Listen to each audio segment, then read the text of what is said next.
Hey everybody, so today finds us in Knoxville, and Knoxville, Tennessee. I don't know of another one though. It's a beautiful day. Right, and today we are going to check out the Museum of East Tennessee History.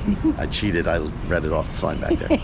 But I have to do that or I forget, because there's too many other things to try to remember.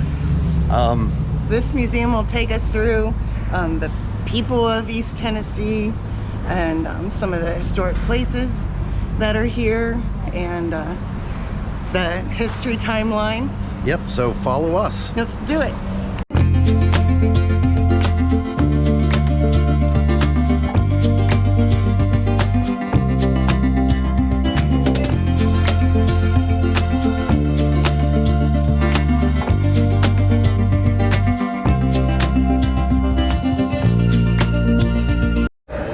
So when you walk in, You enter through the lobby. yep, they got this here. Map of Tennessee all broken up. It's a pretty grand lobby. And then they have the gift shop right away and question desk. They have a guard on. Question desk? Yeah, if you have Or is any it questions. or is it an information desk? You know what I mean. Look at that shirt. I like it. Great souvenirs. We just we didn't know that there's a lot of schools that come through for field trips, of course. This area is really populated.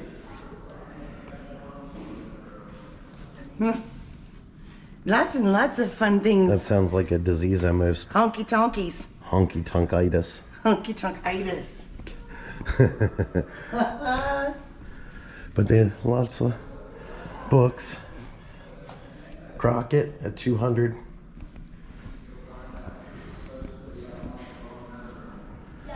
Postcards. Of course, you always have to have your postcards. All right, and they take donations. And they have a guest sign in. They have restrooms Yeah. right before you get into the main museum. Corner drug store. So that's the first vignette that we're come on when we walk into the museum. Yeah, that's a heck of a... Yeah, apothecary bottle.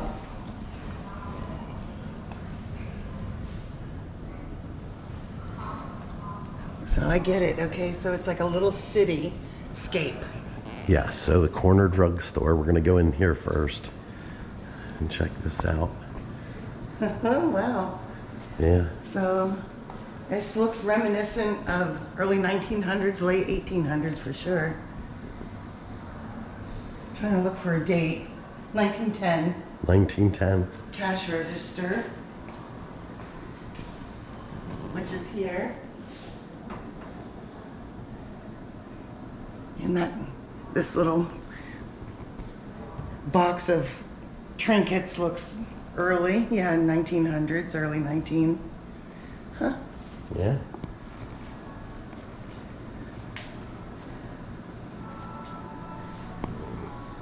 You have your candies. Oh, yeah. So what can I get you, ma'am? Well, I'm gonna need some I put her rat on traps. I put her on the spot. See,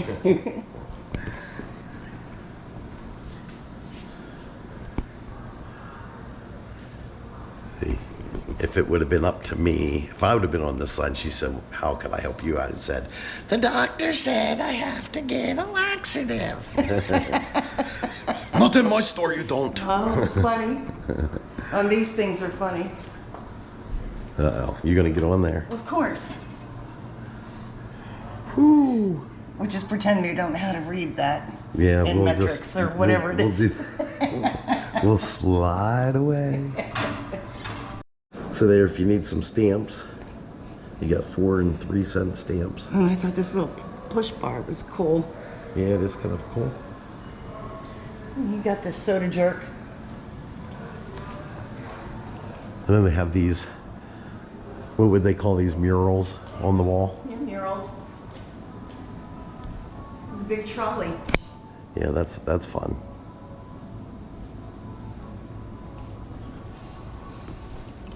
Wow. I was thinking you could get on there, but it looks like they might have it closed. But they do have, at least you can see in there. They have a barbershop too, sweetheart. Oh, this is the dentist. Oh, and the barbershop? No, just the dentist? The dentist. Oh boy, look at that big bureau full of little drawers for evil tools. Now the Oh my gosh. the old heater back there, register. Oh, for heaven's sakes, right? Yeah. Well, how about this thing where it's pedal operated and To drill. to drill? No fun. Call me crazy. Yep. Must be an Amish paper boy because he doesn't have a face. Oh, now, but that's a cool paperboy. It's like 1900s and standing on a soapbox. Same with that come and get her or news of the day.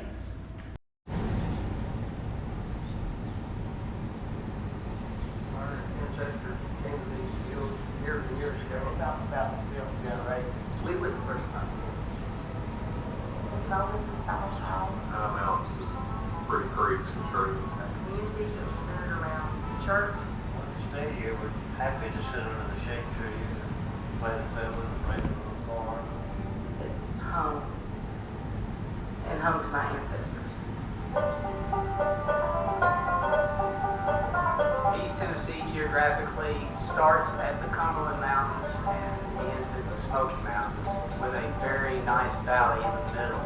Cumberland Gap was the only access to the road west. Even to get to Kentucky, they had to go through here. And so little creek valleys and springs that came out of these areas were snug little places where people were able to make a pretty good living, farming and being good neighbors to each other. My mother's people came over before the Revolution. They were actually among the Watauga settlers. They came in defiance of the British order. East Tennessee was founded by people looking for homes, freedom, security, land, ability to practice religion.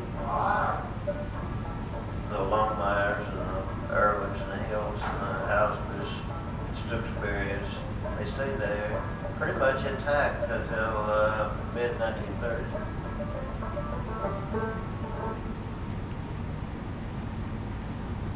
You can't come to East Tennessee and not get a touch of the Indians that were settled here too.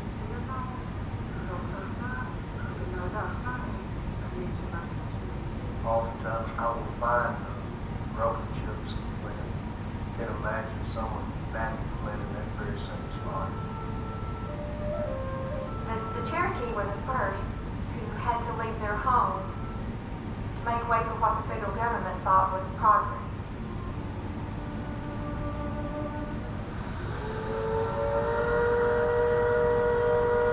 Everything in my family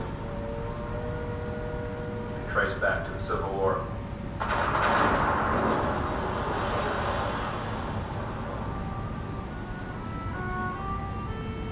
For families in East Tennessee, it was a difficult time for a lot of division. Most of Tennessee was Confederate, but this area was Union. And his cousins didn't like that. They were fighting for the South. There was almost a shooting over that issue at the time. Not everybody who's a native East Tennessean came from a divided family somewhere along the way. Their loyalty to the Union was greater than, in some cases, their loyalties to their family.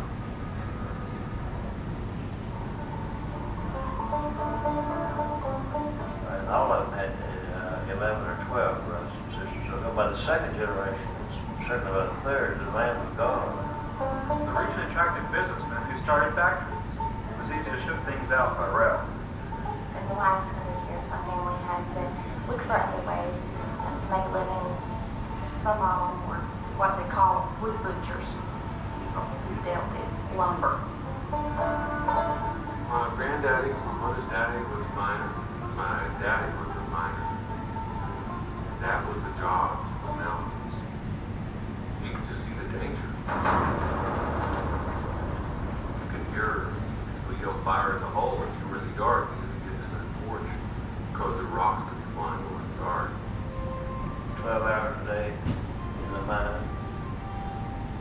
floods that were happening in the mining towns. And they were just completely covered in dust. And he knew that that was pounding.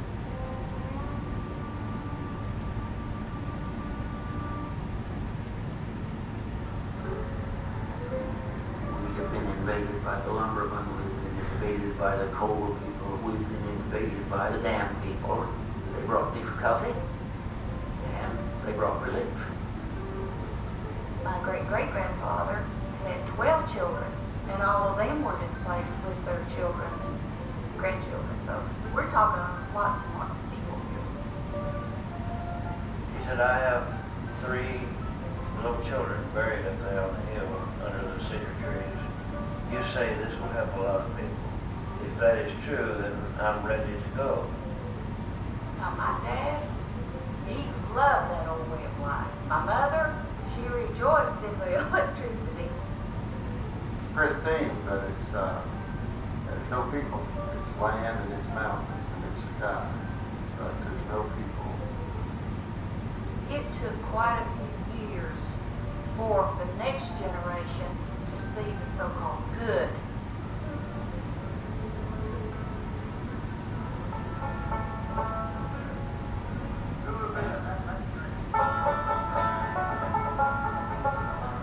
And we try to preserve, but there has to be progress. Once they develop it, they don't tear down factories, go back to farming. Make the most of what's here, because there's plenty here to make the most of.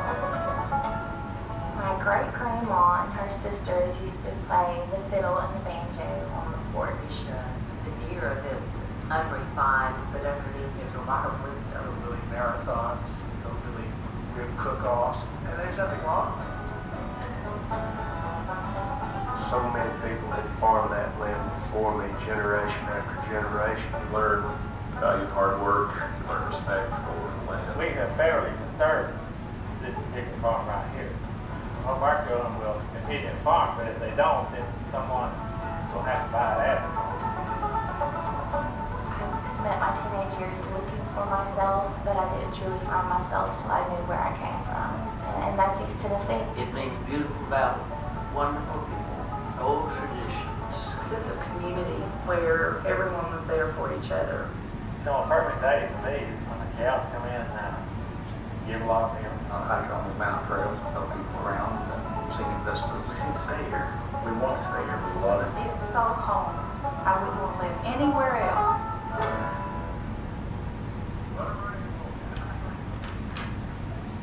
How many bucks does it cost? Slide the panel. So that's cool. They have some interactive narration and Yeah. information. So for $1, you can get a piece of steel, 30 bullets, 1 pair of scissors, 1 knife, 1 string of beads, 12 flints.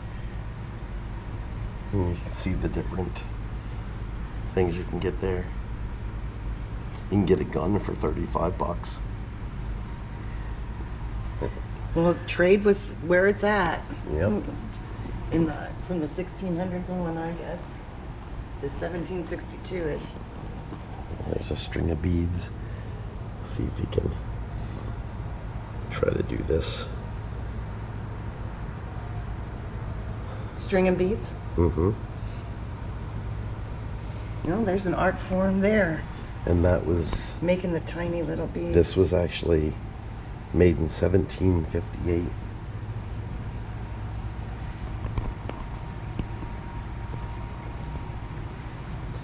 Fort Loudon Cannon, we were there.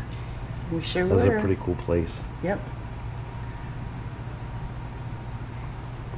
Long Hunters freewheeling competition.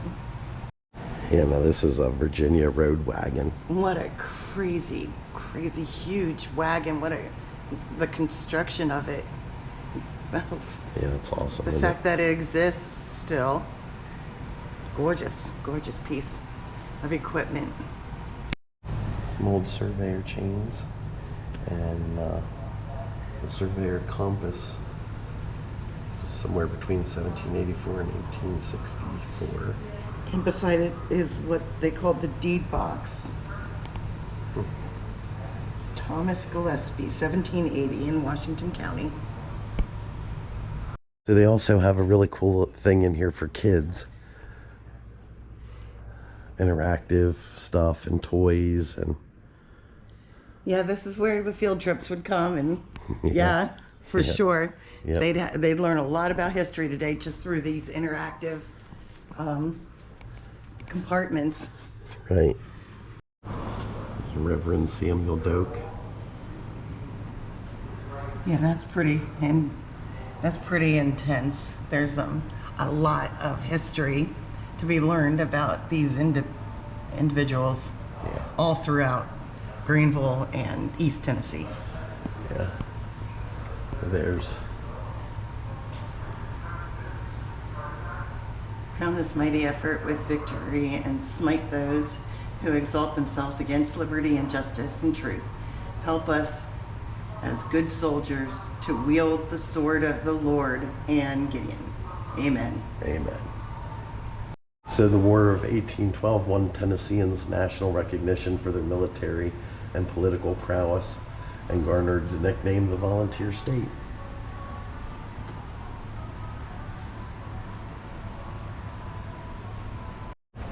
Now we can see the flag. It's a beautiful flag. Yep. Very decorative. And that's the flag of the 39th Tennessee Regiment. Wow. And infantry. Yep. U.S. States Infantry. it says that the flag bearer was actually Sam Houston.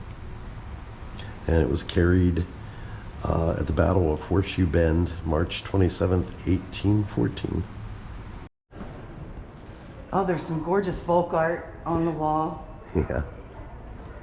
Yes, there is. And this place is pretty large, by the way. Quite large. And then they got a lot of stuff here on the Civil War in East Tennessee.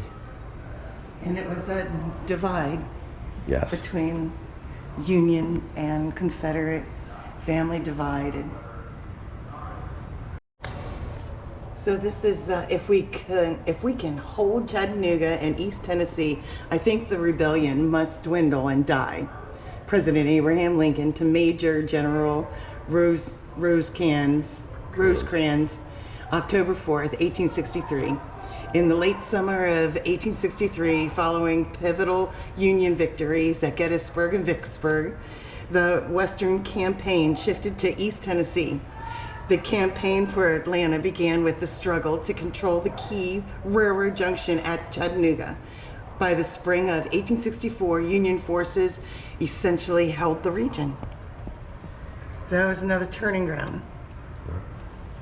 As a reflection at Gettysburg and Vicksburg. Here's a Henry repeating rifle from 1865. Wow, is that ever gorgeous? Yeah. That's something else, right? Yeah, that's a hearth hanger. And we even got a cabin. 3 years after the end of the war, It's an actual cabin was it an accident? where they have another video playing to learn more about this era. Yeah, they The do. Civil War era. Sympathizers blamed the dead man. Confederate sympathizers blamed the Union-packed court for failing to convict the shooter. Violence like this only prolonged the war's bitter memories.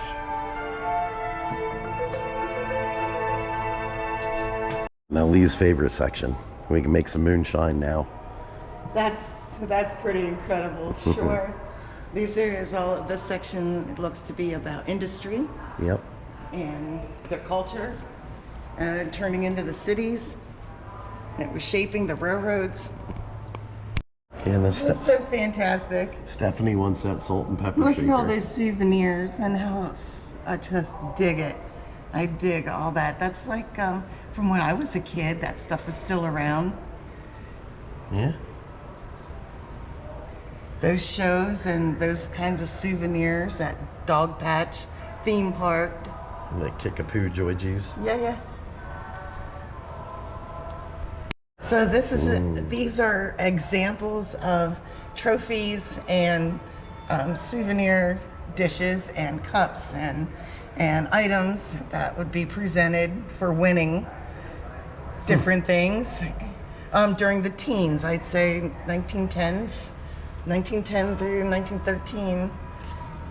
Yeah, that's cool, isn't it? Presented as awards. Stephanie and her loving the coverlet. I love the work that goes into the coverlet. I've been understanding how they've been made and what was entailed and the colors and the dyes that they had to use and just the furniture and the woodworking and the craftsmanship, the basket making. It means a lot to me. You can't have history without it. A loom for the loom room. Pottery.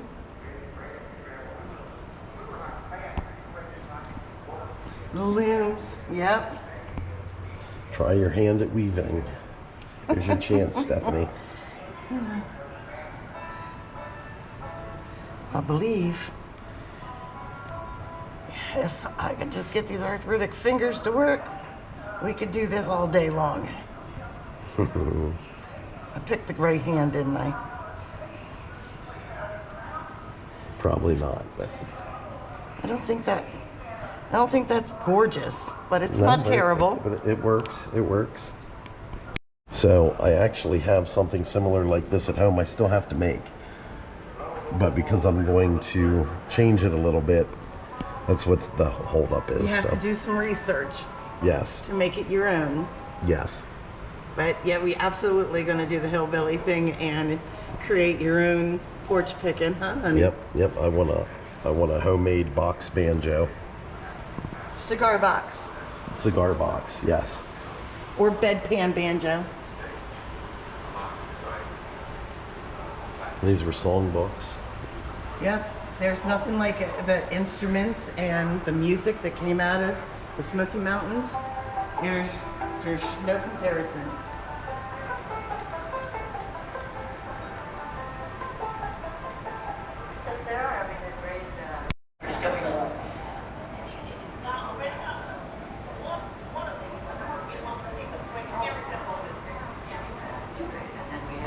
So then they also have the East Tennessee Historical Society Walk of Fame, Country Music Hall of Fame. Let's see, now you'll have to excuse me for some of these I do not know, like Carl Smith. I do know Chet Atkins, though. Homer and Jethro? Oh. No. I do know Tennessee Ernie Ford. Absolutely. And Roy Acuff. And I believe I did see Dolly Parton over here. Yeah, there's Dolly Parton. She has her own section, actually. Yes, she does. Fantastic. Gorgeous red dress that she wore on the cover of one of her albums with Porter Wagner at the start of her career.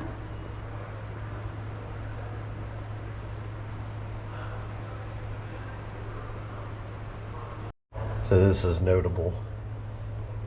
September 2nd, 1940. FDR at the Great Smoky Mountain National Park dedication.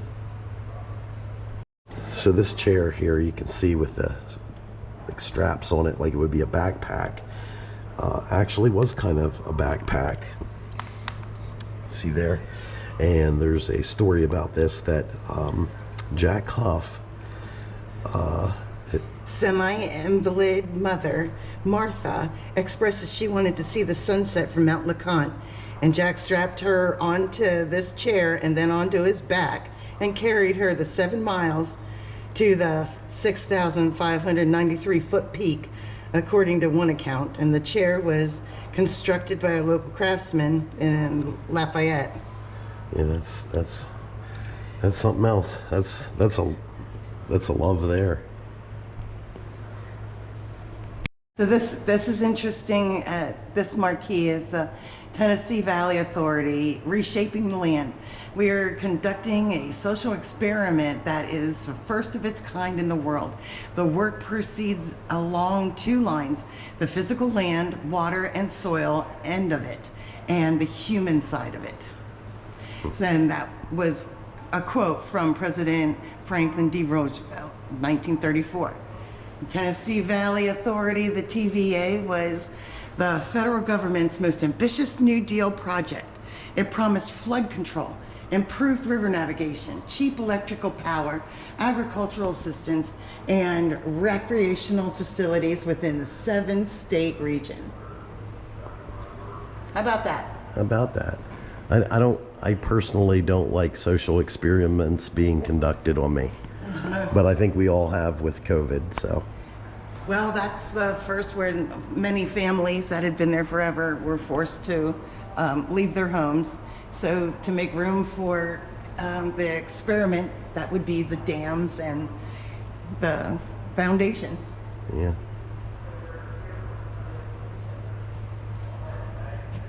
Actually have another drugs, chemicals, paints, oils, patent medicines. Window glass, fancy goods, and perfumeries. Hoo-hoo, perfumeries. I want to smell pretty. Yep, this is where the quacks gathered. Look at that. There's a cool wagon in it. Right, that is gorgeous. Boy. And the piano.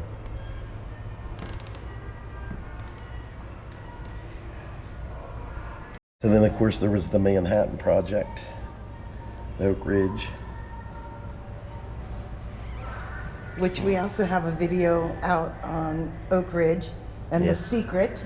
So apparently there was 4 towns, more than 3,000 people were forced to evacuate or to vacate their homes with less than a month's notice.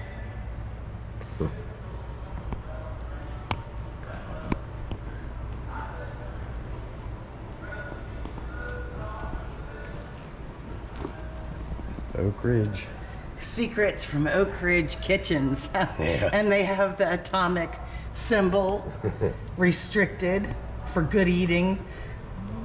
It's adorable. You like the little atomic bomb? Yeah, well, how about the little atomic patch on the Rabbit. chenille rabbit? Yeah.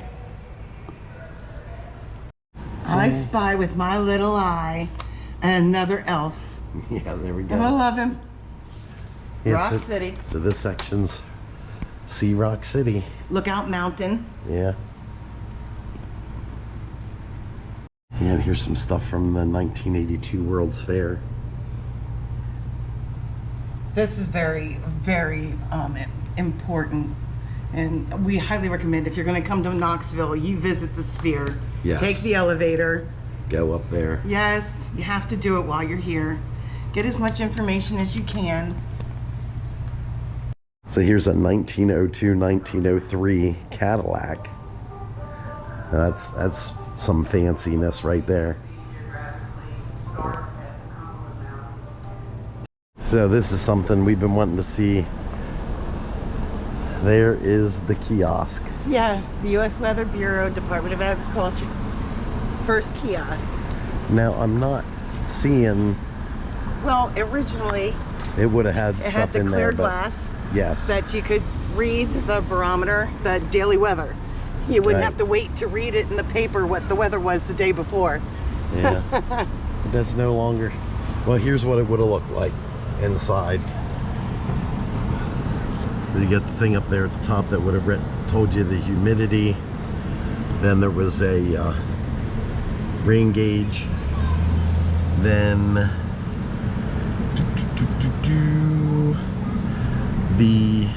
that would have read the precipitation also.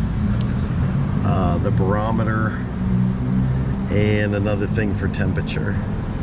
So as pretty awesome.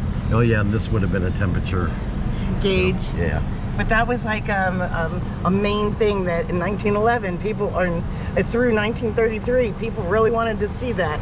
You know, it was like a newfangled science.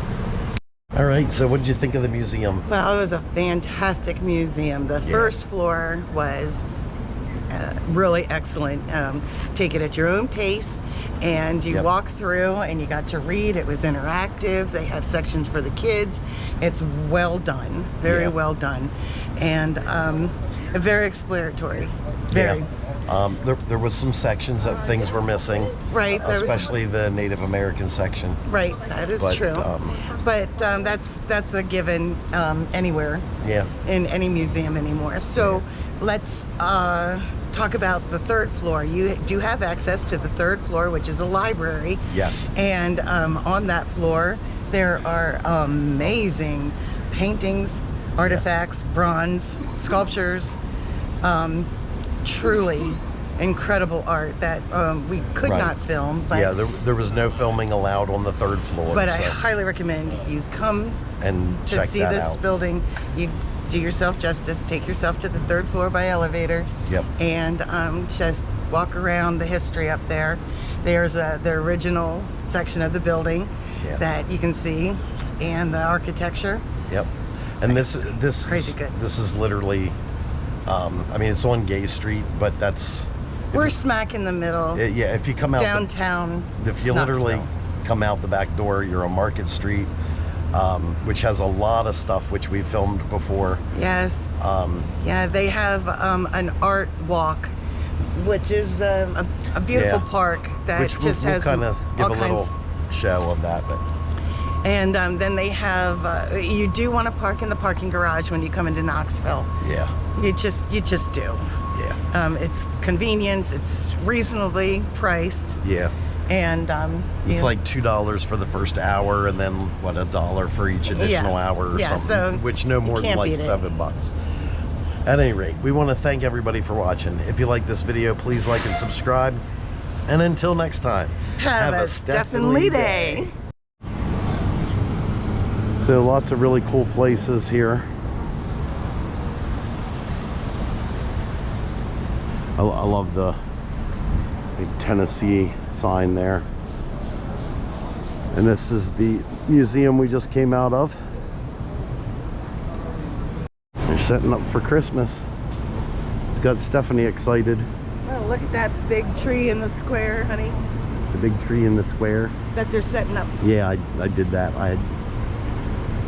And another shot of the museum.